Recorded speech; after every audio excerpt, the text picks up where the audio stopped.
The finger is on the trigger.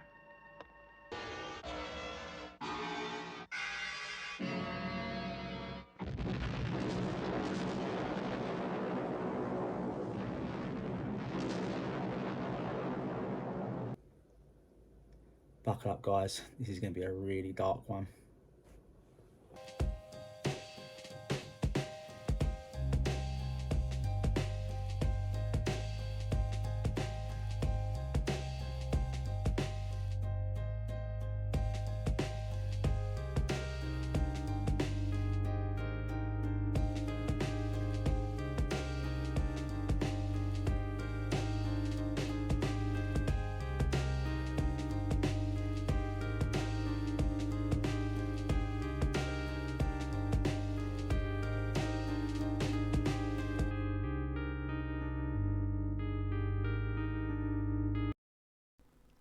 So by now you'll all be used to my style, and I pretty much kind of dig apart a lot of the beloved films and television programs we all enjoyed very much growing up, and some when you weren't growing up.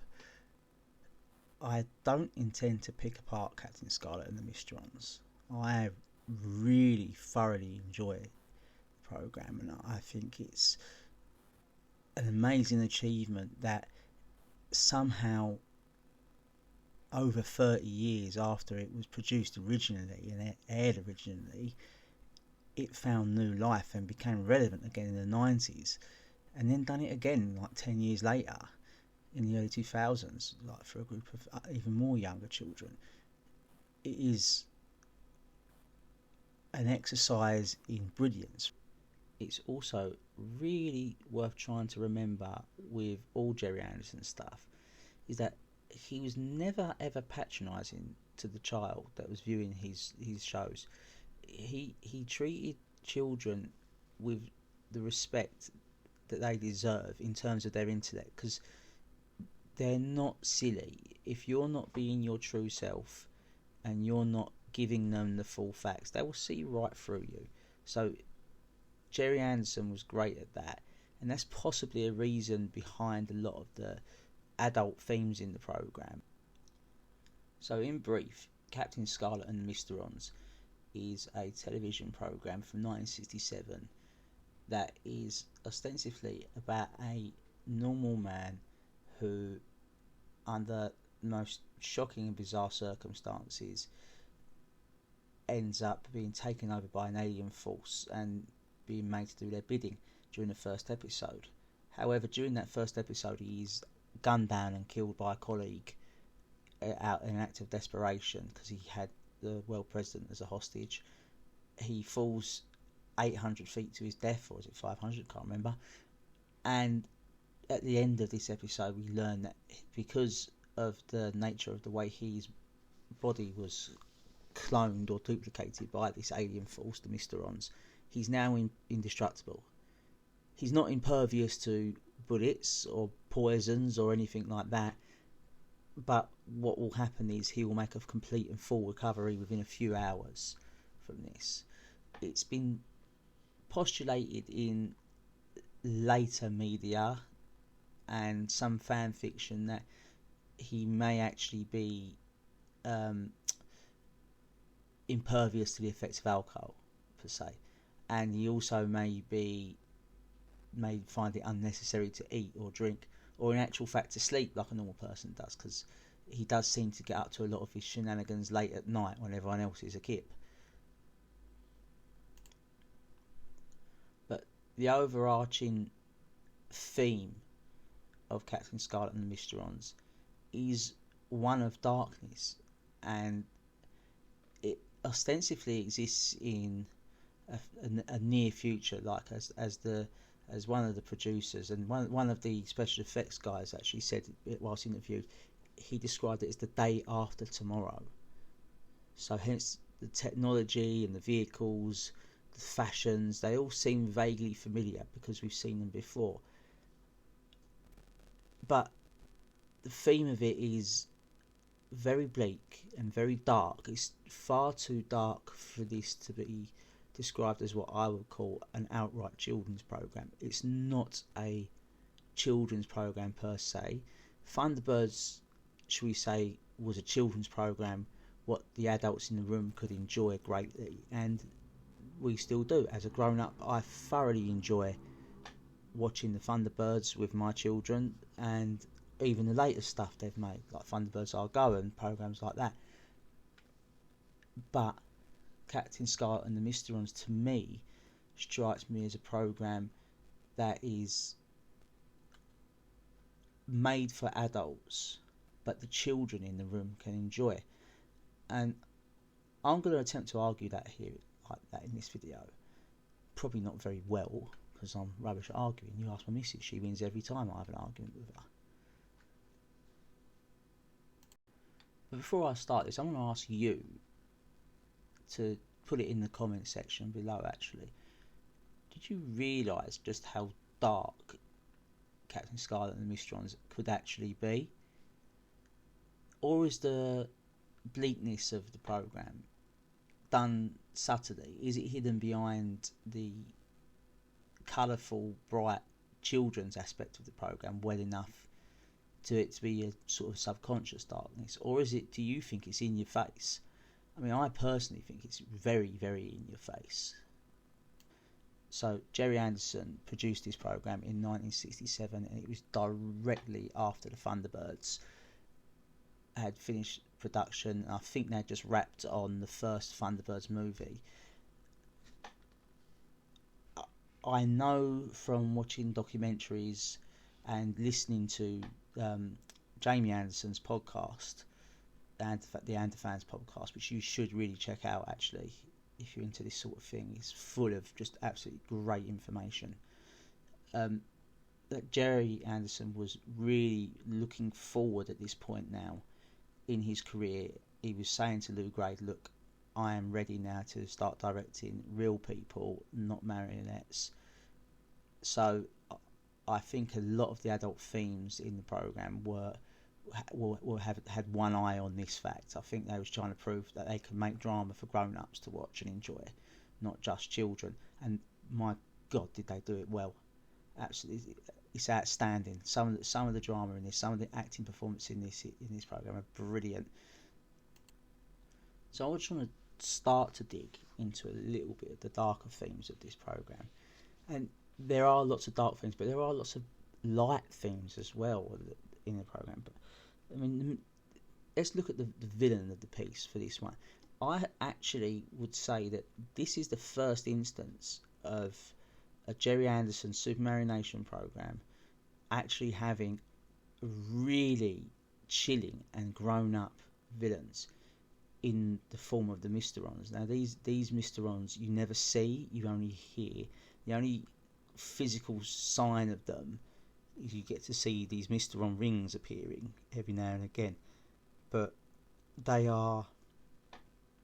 I mean, the story starts out quite tragically, in that they seem to be a peaceful race of beings living on Mars quite happily, ticking away until humans arrive, and there's a misunderstanding and we blow up their city.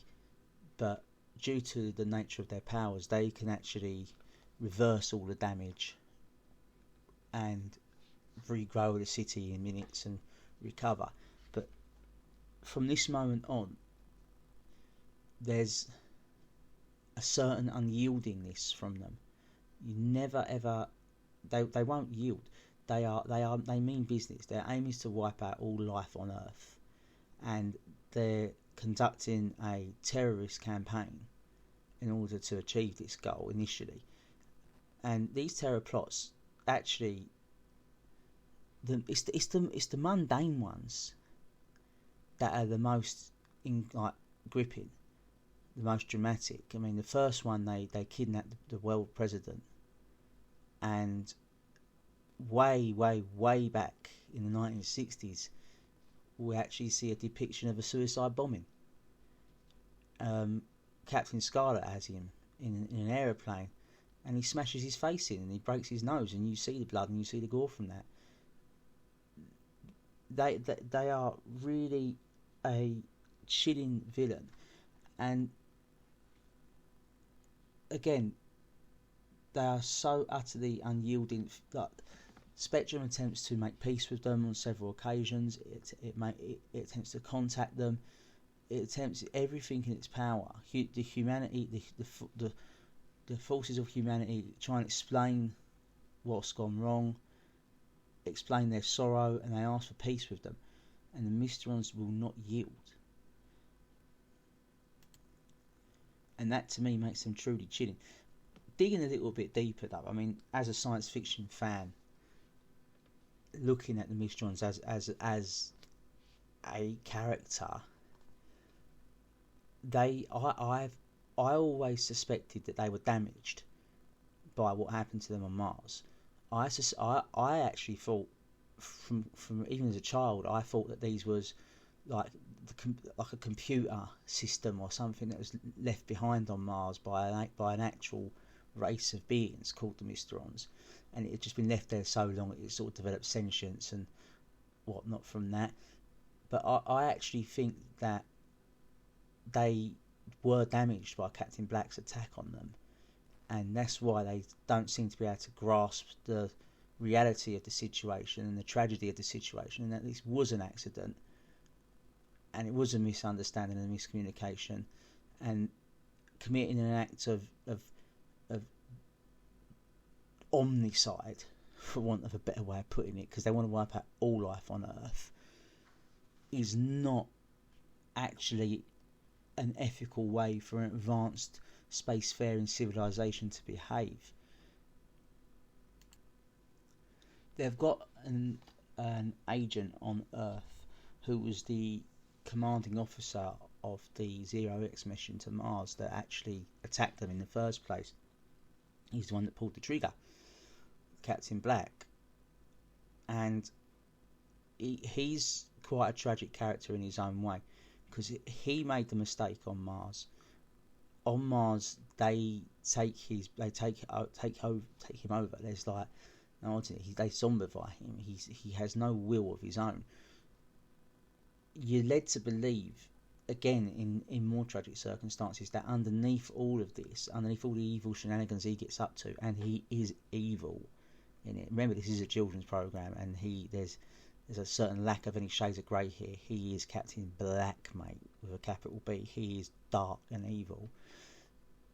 That in certain circumstances where the Mysterons' control over him is weakened, certainly by electromagnetic fields or radiation and things like that, you're sort of led to believe that he can fight back, and the real Captain Black is left there underneath that. And again, that's a tragedy of the program. But he's got a very tragic backstory as well. I mean, I'll talk about it later on. But the world that Captain Scarlet and the Mysterons inhabits is not a happy place. It seems to be taking place in the aftermath of a large global conflict, hence the highly militarized nature of the false light spectrum and the large, vast military apparatus that seems to be everywhere around the planet Earth at the time. Unlike previous Gerry Anderson productions, where these sort of paramilitary organisations, should we say, and NGOs like International Rescue and all that kind of thing sort of take place in a sort of fairly happy-go-lucky, chirpy kind of planet, you get the sense that something has happened. And one of the things that you know when you read in the expanded universe, shall we say, is that Captain Black's parents were killed during the nuclear exchange, and he was raised by relatives who were quite cold to him, and he was quite a cold and solitary person growing up after that. So exactly the right kind of candidate for the Mysterons, really. But again, a tragic start and a tragic end, really, for the man.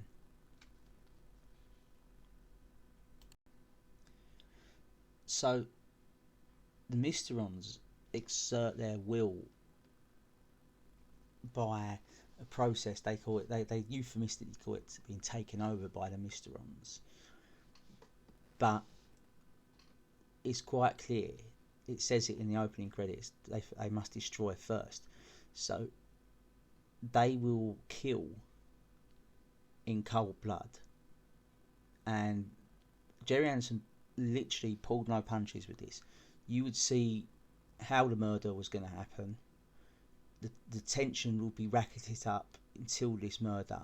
The murder would take place on screen with no punches pulled.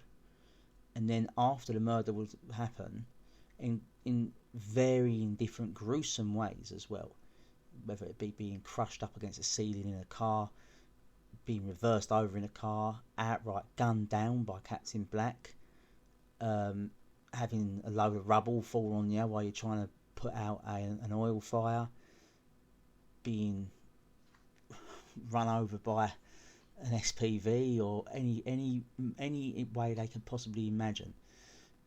They would often use car accidents for it, because I think it was quite easy for the special effects guys to achieve.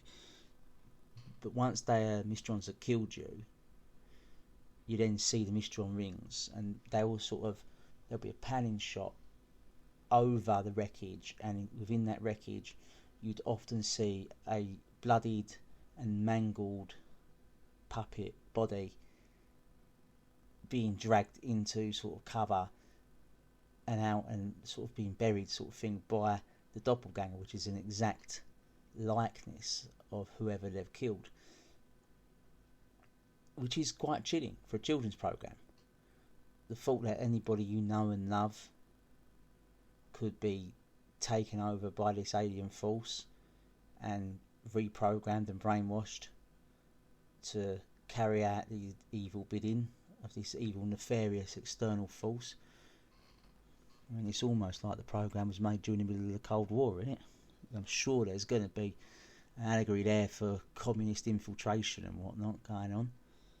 Yeah, but that is a really dark modus operandi for a villain to use. Even in 2023, as I'm recording this, I cannot really think of anything else quite like it. It's shocking.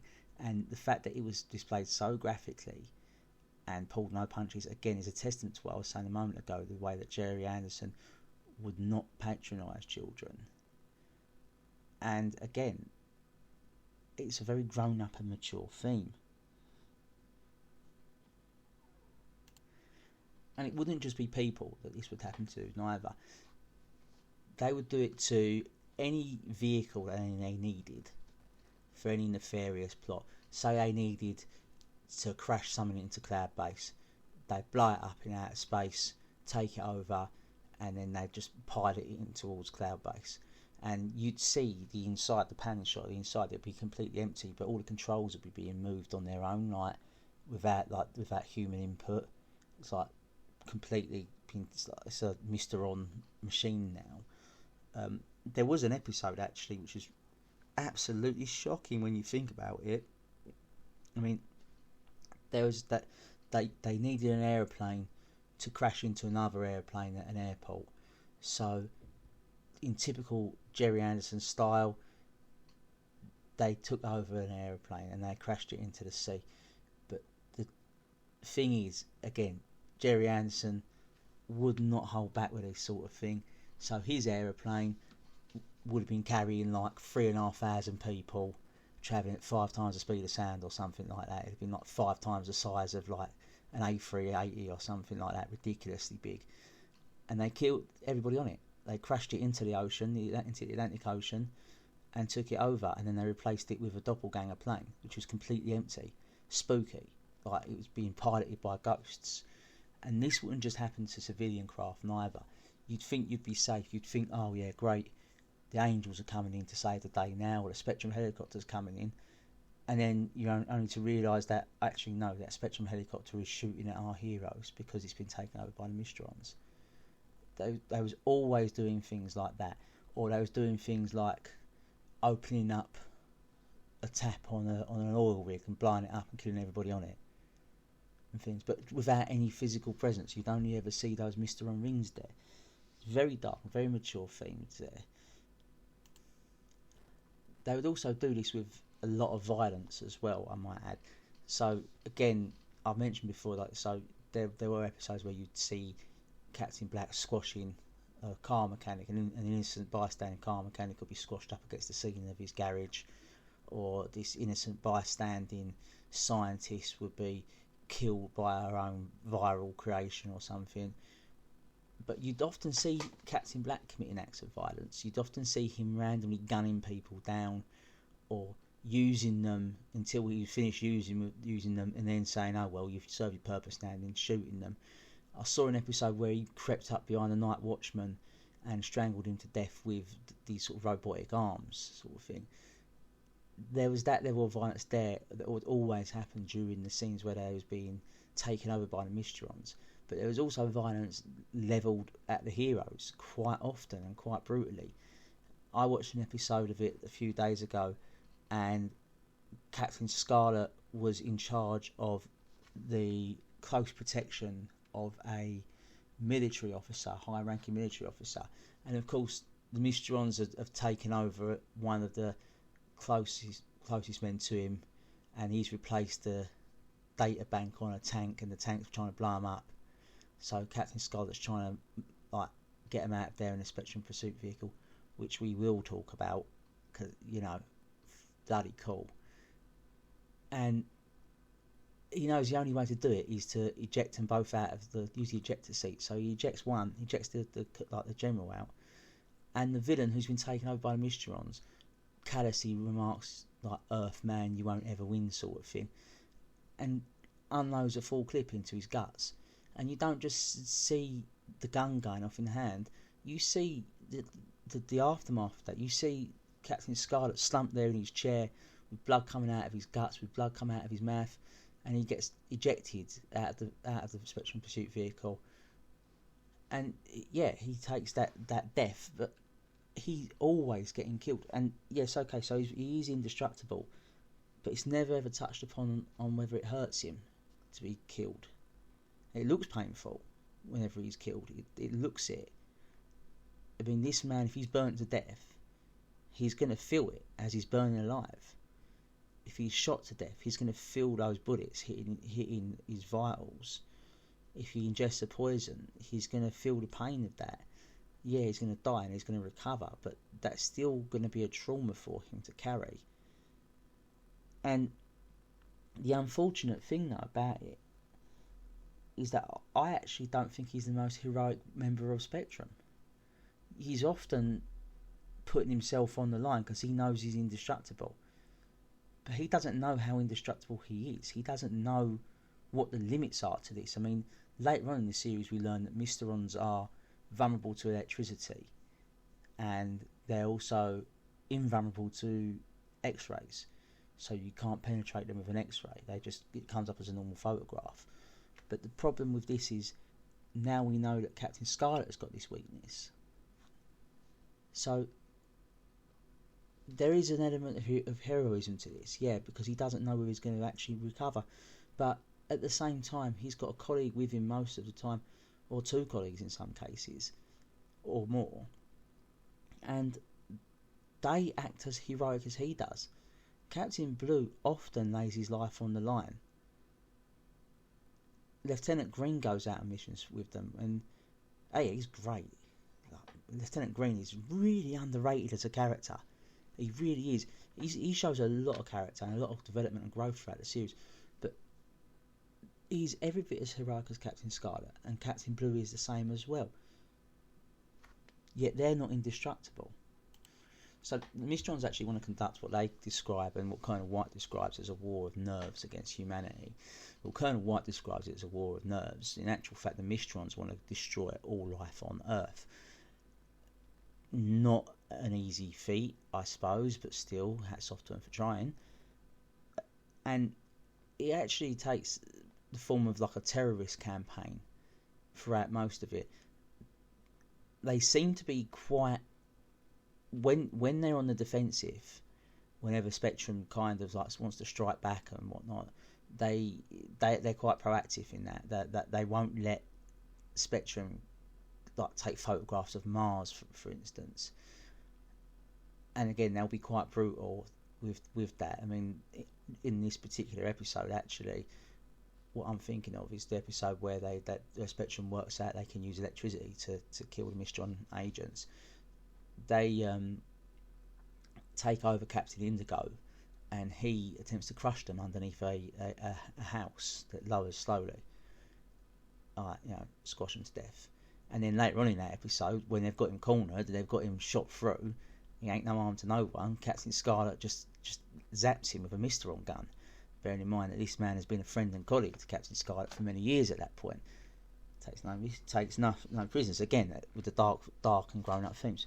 But I'm digressing here. The war takes this kind of form of, okay, so this week it's gonna be quite intimate.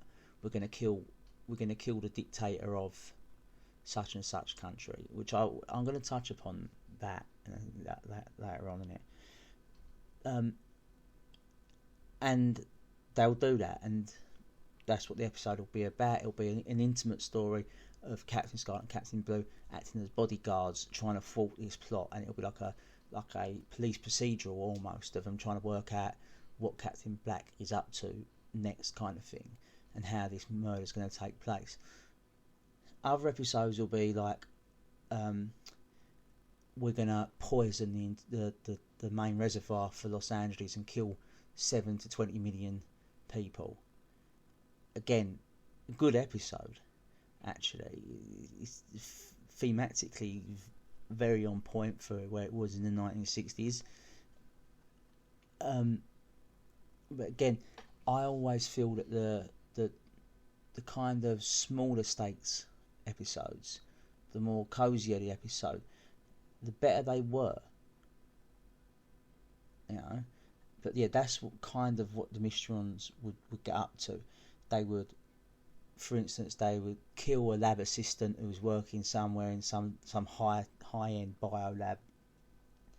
Then they'd take her over, and the Mysteron doppelganger would nick a vial of really dangerous, deadly toxins, and she'd fly to America, and there'd be a massive manhunt, and they'd eventually sort of like Captain Scarlet would have to sacrifice himself, or somebody will get shot or whatever kind of thing to stop her doing it. But what's important to note as well about it is that Spectrum lose early on, and they lose often as well. It's not a guarantee that they're going to win. So every episode of it you're watching, you don't know. So that the episode I mentioned earlier on where they threaten to kill time, and then again that's always a theme of theirs. They've always put a riddle on it for you to think, what are they up to? And they work out that they're going to kill General Tiempo or someone like that, who's like the controller of some, I don't know, Central South Asian Republic or something, or some they managed to kill the guy. That's what I'm driving at. And in other episodes, like Captain Scarlet and Captain Blue and a couple of the Angels will be sent to like Monte Carlo to work in a fashion house and look after this sort of Spectrum agent. And you think to yourself, actually, no, they could do this. They might actually win this because they've got him kidnapped. They've got him in the car, and then the French will get him in a roadblock. The SPV will be behind them, and then they'll brutally throw him out of a moving vehicle, this bloke, and you'll see his little body like fall out of the vehicle. And it's a woman that does it. And again, for a program in the 60s to show a female character, one, being acting that villainous, and two, being that strong a character as well, it was a big deal for him to do that. A massive deal. So yeah, the Mysterons war, it's got varying different stakes in it, and it spans the entirety of planet Earth. It ventures off to the moon at points, but throughout all of it, the overarching theme of it is that they are not going to stop. They will commit whatever acts of violence is necessary to achieve their ends. They will use Captain Black, and use being is the operative word there as well. It's a very appropriate word. They do use him in every sense of the word. They may, again, like I said, they'll go and blow up a missile defense base in one episode, and in an episode later they're going to want to go and kill someone who knows how to make the parts for the angel interceptors or something. And then again in other episodes, they're not even doing nothing. They're just phoning up to it. They're just like, oh no, there's a traitor at Spectrum, and then everybody in Spectrum starts getting all nervy around each other, going who's the traitor, who's betrayed us, and all that. Everyone's looking at Captain Scarlet because they think it's possibly him that's done it, and it turns out it's not. It's just a faulty part in some other crafts. So there is a lot of that going on there, and there's again that is real depth for a children's program, real depth. So it's often said that as well, because Captain Scarlet lives in a place called Cloud Base, which is their main base of operations, and the leader of Spectrum is Colonel White, and that Cloud Base is protected by a force of beautiful women called the Angels, who fly, and they're always over their shoulders waiting to protect them, like guardians. That this is a very religious kind of allegory in the program, and yeah, I can really see that. Whether or not Jerry Anderson liked people seeing that in it, I'm not sure, because he kind of struck me as very much of his time, like pretty much sort of anti-theistic in a lot of his programs and stuff. Like a lot of people were in them days. They had that hippie kind of sense of the individual. You know, and they sort of the sense that there was the only people on Earth were the living, so you fear the living, not the dead, all that kind of thing. And I like to sort of think that Jerry Anderson was thinking that way with Captain Scarlet, but at the same time, you can't odds it. There is a real argument to be made that this is the idea of religion here is being explored, in the sense that you've got Colonel White representing God, sending his favourite son, as in Captain Scarlet, down to Earth to sacrifice himself for our sins, and he's guarded by a force of angels from the heavens. There is that going on there, and he's fighting the forces of evil, which of course is Captain Black, and he is quite a demonic figure, Captain Black. There's no odds in it. He's got these mysterious sort of other supernatural powers that he seems to be imbued with by the Mysterons. So yeah, there is that going on, but I think there's a lot more to it. I think you've got this religious allegory going on, but at the same time you've got a lot of references to what's going on in contemporary culture. And one of my number one rules for this channel is that science fiction is the mirror what we hold up to our own society. And if you look at current events and stuff when it was being made, you had a lot of stuff going on with terrorism. I don't know what the IRA was up to at the time, not much. I think the troubles was really the 1970s and 80s, but you had a lot of stuff going on in Vietnam. You had a lot of civil disobedience happening and stuff in America, a lot of riots and a lot of protest movements happening, and I think it's a reaction to that. I do think that this war on terror which they're conducting is a reaction to contemporary global events. The collapse and retreat of the British Empire at the time, the rise of American hegemony, stuff going on in Vietnam, stuff going on throughout the 1950s as well, like in Malaya and things like that. So there is a lot of that happening in the program. It also, there's no odds in it.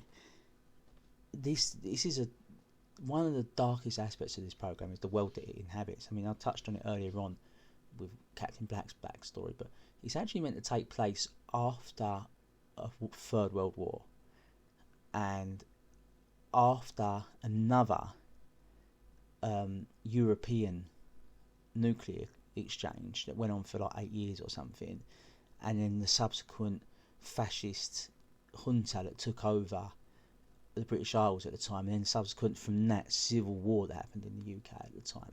So while the rest of the world was sort of getting itself together, you had these outlying states like the UK, like places in the Far East and the Middle East and things like that, before the world government could sort of get it together with them. I mean, you do see that. I think it's hinted at. I mean, it's very subtle, but I like to think that a lot of the architecture when you look at it. It's very much like it could be post-war in its design. It's very, very cheap. It's very, very nasty. It's very, very derivative.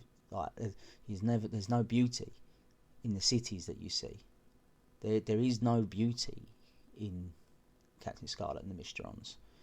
Okay, so there's great design in their fantastic machines and vehicles and uniforms they have. But in the environment they live in, there's no beauty. There's no lovely designed buildings, for instance. There's no beautifully designed hotels they stay in or anything like that. They're all very much of a certain type, and this is obvious again because it's taking place after a global conflict, a global nuclear war.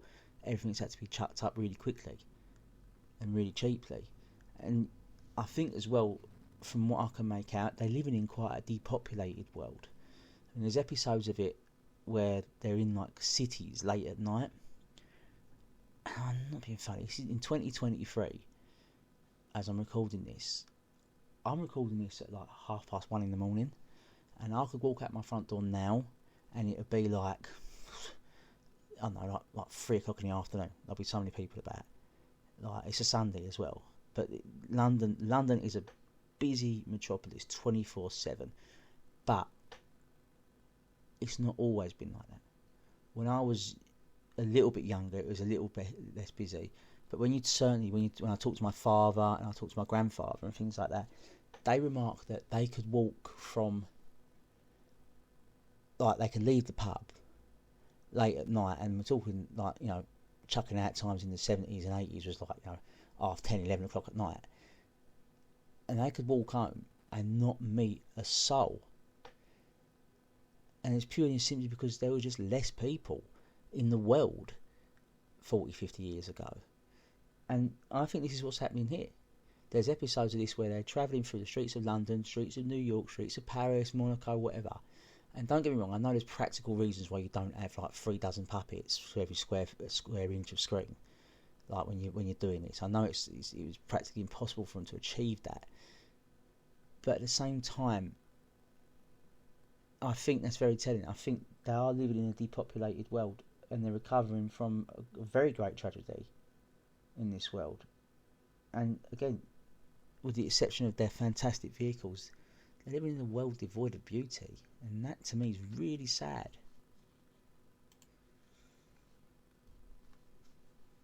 It was great to re-watch this program because you know something, people decry it and they say it's not as good as Thunderbirds. It's a different gravy to Thunderbirds. Thunderbirds was a completely different type of television show. The only thing it's got in common with it is potentially existing in the same universe as it, and the fact that it's a supermarination program produced by the same people. I think that's it. After that, the programs, they both diverge from each other. They're very, very different.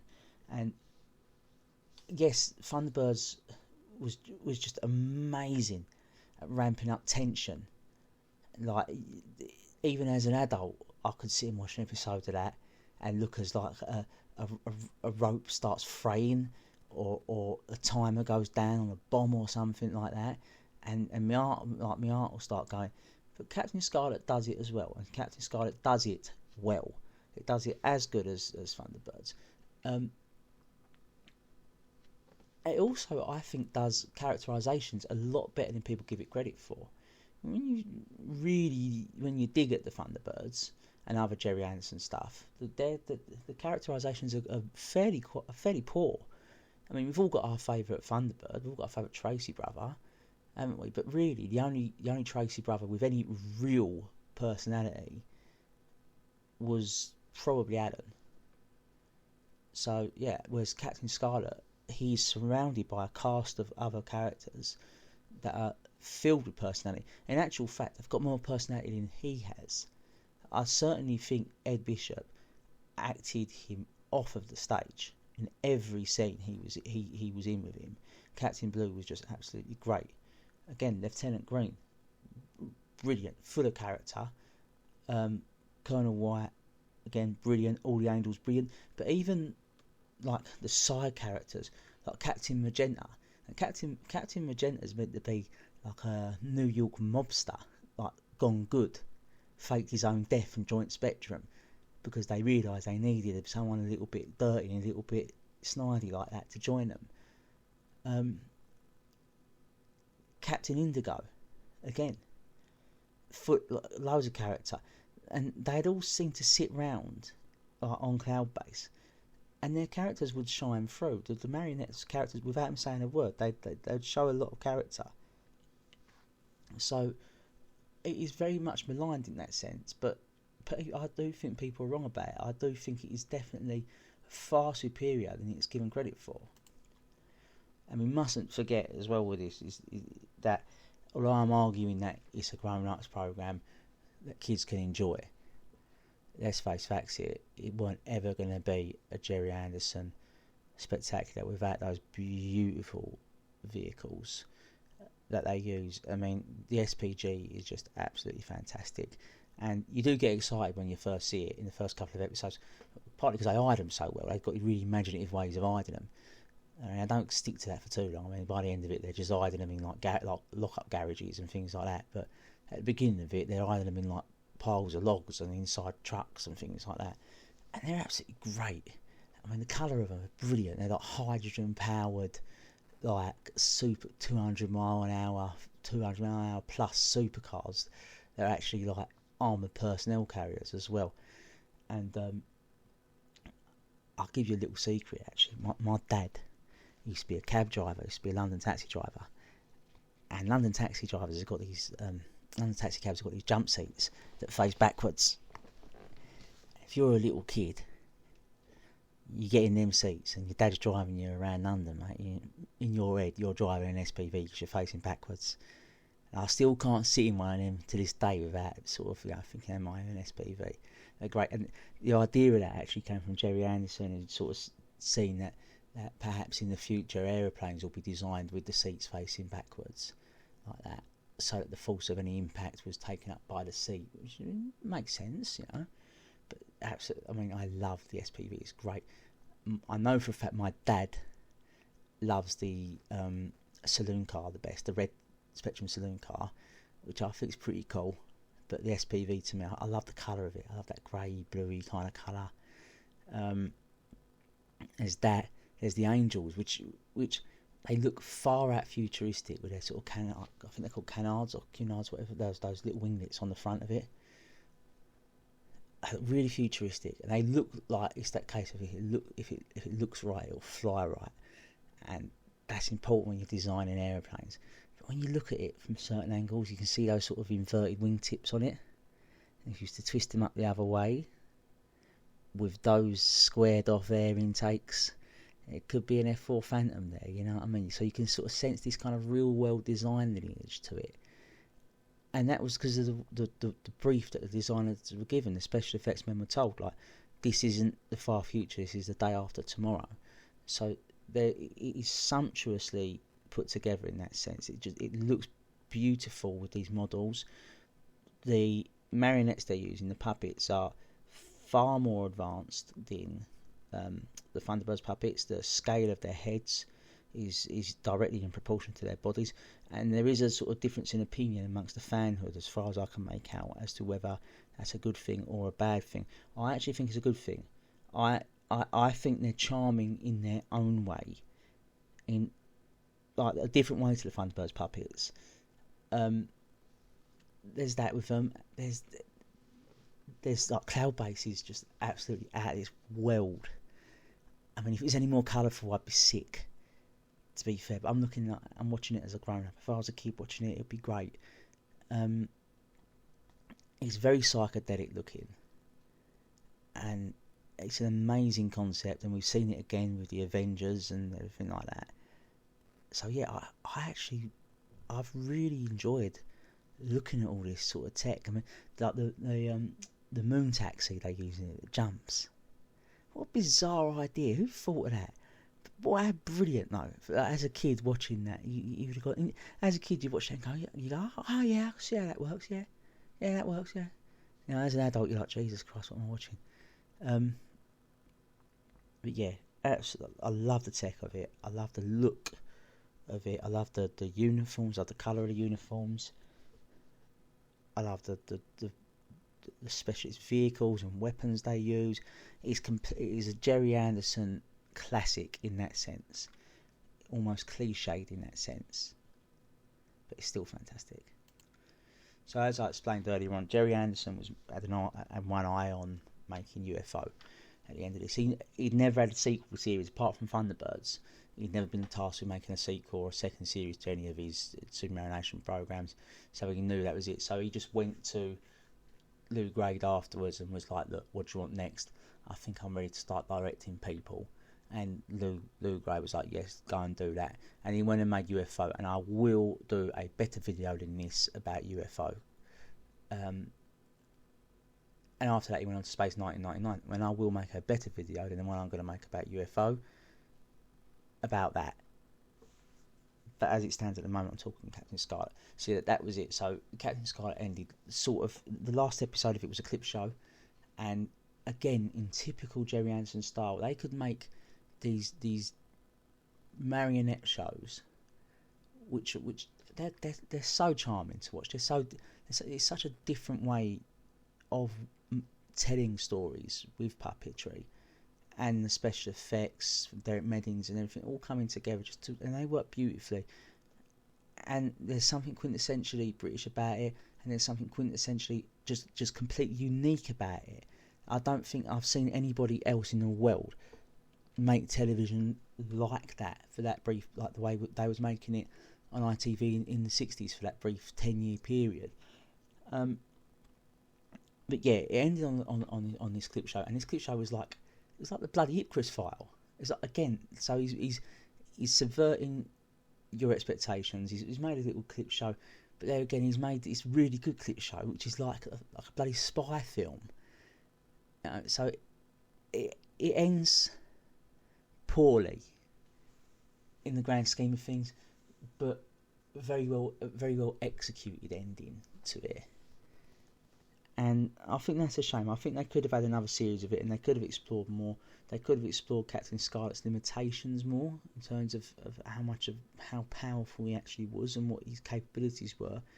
And I know in the remake, which I deliberately haven't mentioned throughout this, because to me that's a completely separate program, and I will make a video about that in the future. But I think they could have explored Captain Black a lot more. They could have given Captain Black a bit more of a redemption arc in it, because there is so much going on with him.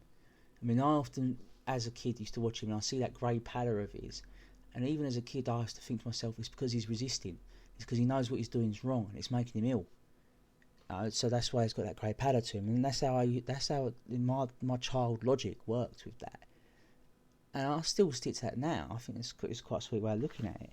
But yeah, it's an underrated classic, and I'm talking about Captain Scarlet here, and everyone loves Captain Scarlet and the Mysterons. But I am going to say it again, it's underrated, and it's underrated because people compare it to Thunderbirds. Now, don't get me wrong, out of the two of them, the Thunderbirds, they're out of this world. They're in a league of their own. They're vastly superior program, but they're a completely different program, and the whole message was different, and everything was different about it. So on its own, measured against other science fiction programs, which, let's face facts here, I don't think there's a sci-fi program that is as outrightly aimed at kids and as outrightly dark as Captain Scarlet is. So yeah, it is underrated, Captain Scarlet and the Mysterons. And what it did do of the normal Jerry Anderson fare, it done as good as the Thunderbirds. It done it as good as vastly superior to Stingray. But it's just not been given a fair whack, to be quite honest with you, over the years. And I think it's worth noting, again, that this that this pokey little TV program from 1967, over 25, nearly 30 years later, came back to our screens and again was relevant again in 1993. It was relevant. It developed a whole new following, and so I heard another YouTuber the other day, Jerome Rieselberry. She was talking about watching the the kid, like I can't remember what it's called. I think it's called the Attack of the Killer Ants or something like that, like some old sci-fi film. And she was saying about she would like to have been there with the audience, watching it for the first time in the 1950s, and enjoying it with them as her first experience of watching it as well. And I was like, yeah, and that kind of got me thinking, yeah, actually, yeah. But the thing is, with Captain Scarlet and the Mysterons, I can say I did that because I never saw it beforehand. I never even knew it existed before I started watching it on BBC Two. With again a new audience to it, because all my friends was watching it as well at the same time. We was getting to school on a Friday morning, and we was all playing Captain Scarlet and the Mysterons with each other as if it was a brand new, culturally relevant program, like the latest thing. So yeah, this is a fantastic program with many hidden depths to it, and I urge you to watch it. I want you to watch it, and I want you to comment, and I want you to subscribe as well. But I want you to... So yeah, tell me what you guys actually think in the comments. I know I've not been on for a while. I've not been that well. I've had this whole bloody flu virus that's been going around. Plus, I've been sort of just trying to train myself to edit a little bit more, make the videos a little bit different than what they have been. Anyway, watch Captain Scarlet. Find find for yourself that this is a hidden gem. Again, this is my personal view on the matter. If you think I'm wrong, you think I'm wrong. No. But it is a personal favourite of mine, and it has been since 1993 when I first saw it. I mean, I actually saw it on video before it got repeated by the BBC. I've got just great memories of me and my mates in school playing the games right from it, pretending Captain Scarlet and Captain Blue and everything. I had Cloud Base as a kid. As a toy, I had all of the SPVs and Angels. The only thing I didn't have from it was the Spectrum helicopter, which I don't think they sold at the time. But check this program out, because it's one of Gerry Anderson's finest, and Gerry Anderson I don't think made crap telly at all, ever.